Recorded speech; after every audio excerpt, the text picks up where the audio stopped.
ఆంధ్రప్రదేశ్లోని అనకాపల్లిలో రీసెంట్గా జరిగిన వైసీపీ మేమంతా సిద్ధం సభలో జగన్మోహన్ రెడ్డి కీలక వ్యాఖ్యలు చేశారు. ముఖ్యంగా చంద్రబాబు ఈ మధ్య చేసిన జగన్ ఒక బచ్చా అంటూ మాట్లాడిన మాటల మీద జగన్ కౌంటర్లు ఇచ్చారు.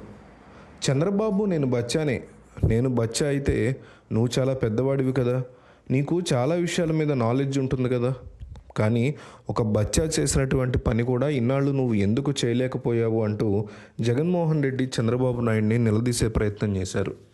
ఆంధ్రప్రదేశ్ రాష్ట్రంలో ఎన్నో సంవత్సరాలుగా ఉమ్మడి ఆంధ్రప్రదేశ్తో కలుపుకుంటే 14 సంవత్సరాలు ముఖ్యమంత్రిగా పనిచేసిన మీరు, 9 సంవత్సరాలు ప్రతిపక్ష హోదాలో ఉన్న మీరు ఏమీ చేయలేకపోవడం వెనక కారణాలు చెప్పగలరా అంటూ ఆయన ప్రశ్నించారు. ఈ బచ్చా చేసినటువంటి పనిని ఇన్నాళ్ళు మీరు ఎందువలన చేయలేకపోయారు అంటూ కూడా సీరియస్గా వార్నింగ్ ఇచ్చారు జగన్మోహన్ రెడ్డి. ఆంధ్రప్రదేశ్ రాష్ట్రంలో రీసెంట్గా తన బస్సు యాత్ర మొదలుపెట్టిన జగన్మోహన్ రెడ్డి ప్రస్తుతం ఈ యొక్క కోనసీమ జిల్లాల్లో ముఖ్యంగా ఈస్ట్ వెస్ట్ గోదావరిలో పర్యటిస్తున్న సంగతి తెలిసిందే. అయితే జగన్మోహన్ రెడ్డికి పెద్దగా ప్రజాదరణ రావట్లేదని తెలుగుదేశం పార్టీ కొట్టిపారేస్తుందని, కానీ ఈస్ట్ వెస్ట్ గోదావరిలో దాదాపు 16 కిలోమీటర్లలో జగన్మోహన్ రెడ్డి జనసంద్రం మధ్య 5 గంటలు పట్టింది ఆయన దాటడానికని రోడ్డు మీదకి మహిళలు వచ్చి మరీ హారతిస్తున్నారనేసి వైసీపీ పార్టీ తమ యొక్క వెర్షన్ని వినిపిస్తోంది.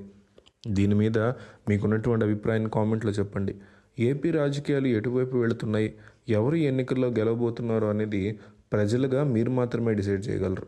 కాబట్టి వీడియో చూసి వెళ్ళిపోకుండా కంపల్సరీ మీ అభిప్రాయాన్ని కామెంట్లో రాయండి.